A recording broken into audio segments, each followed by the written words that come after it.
Monsieur le Président, Madame la Ministre, Madame la Présidente de la Commission, Madame, Monsieur le rapporteur, mes chers collègues, ça fait 40 ans que la décentralisation avance dans ce pays.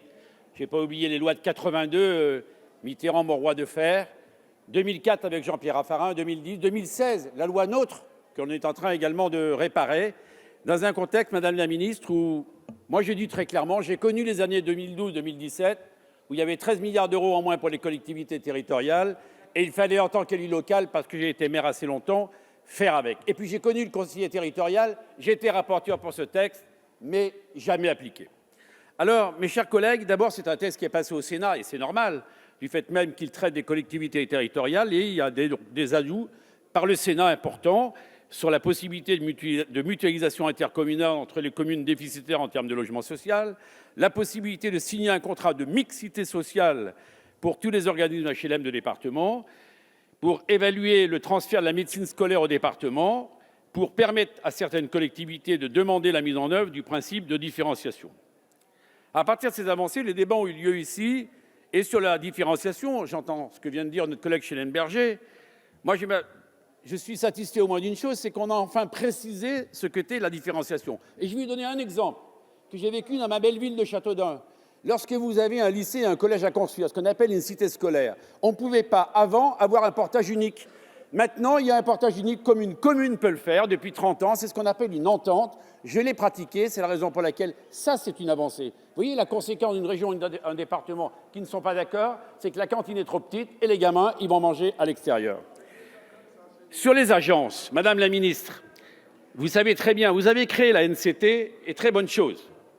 C'était d'ailleurs, j'avais écrit une proposition de loi là-dessus, qu'il y ait trop d'agences encore, qu'il y ait des mutualisations organisées, qu'il y ait la possibilité de faire en sorte que l'efficacité soit plus au rendez-vous, nous le demandons tous, et notamment avec l'ARS.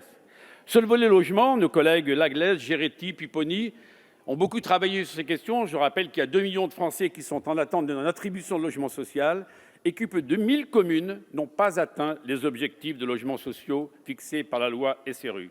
Ces fameux contrats de mixité sociale signés entre le préfet, la commune, l'intercommunalité permettront une fois de plus de différencier l'action locale en s'adaptant aux spécificités territoriales. Et je voudrais d'ailleurs souligner l'implication de Christophe Géretti sur ces questions-là. François Pipponi a obtenu, lui, le renforcement des sanctions pour les réservations ne respectant pas leurs obligations d'attribution. C'est pour moi une avancée importante. Sur les volets mobilité, environnement, le fait de donner à des régions la possibilité de gérer des petites lignes, c'est une avancée. Le fait de donner la possibilité, Jean-Pierre Raffarin l'avait fait pour les routes nationales, pour 30 000 km. Pour les régions qui voudront les prendre, c'est une possibilité, me semble-t-il, intéressante. Alors, mes chers collègues, sur la santé, je suis de ceux qui regrettent vraiment qu'on ne soit pas allé plus loin pour les ARS.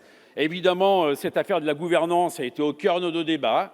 Et je suis le premier à le dire, qu'on aurait dû aller plus loin, mais ce texte ne pouvait pas tout embrasser. Sur les énergies renouvelables et l'écologie, pour quelque part pratiquer au quotidien, entre les fameux schémas régionaux, vous savez, vous les connaissez tous, les STRADET, et après leur application locale, alors là, il y a un océan.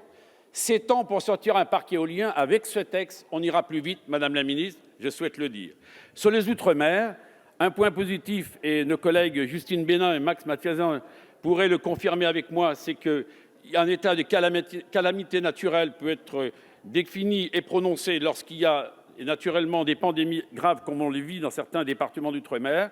Je regrette en revanche que d'autres spécificités ultramarines n'aient pas pu aboutir telles que nous avons souhaité les porter. En fait, la question qu'il faut se poser, mes chers collègues, est-ce que oui ou non, c'est un grand acte de décentralisation? À mes yeux, c'est un texte qui permettra de simplifier, d'aller un peu plus loin, de faire en sorte que le coût humain puisse s'organiser un peu plus. Vous savez, dans la vraie vie des élus locaux, semble-t-il, on est en capacité avec ce texte, je crois, d'être plus efficace. Alors, Madame la Ministre, je sais que vous avez mis beaucoup d'engagement sur ce sujet. Je n'oublie pas les maisons de services au public, je n'oublie pas les petites villes de demain, ça n'existait pas auparavant, je n'oublie pas les ERT. Pour ceux qui ont eu la chance d'en monter, eh bien, croyez-moi, c'est du solide. Donc, je n'oublie pas non plus les contrats régionaux de transition écologique. Pour ceux qui en ont écrit, là aussi, il y a des financements conséquents à la clé.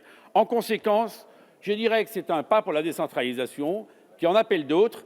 Toutes les majorités l'ont fait jusqu'à présent et j'imagine que la prochaine le fera avec efficacité. Merci.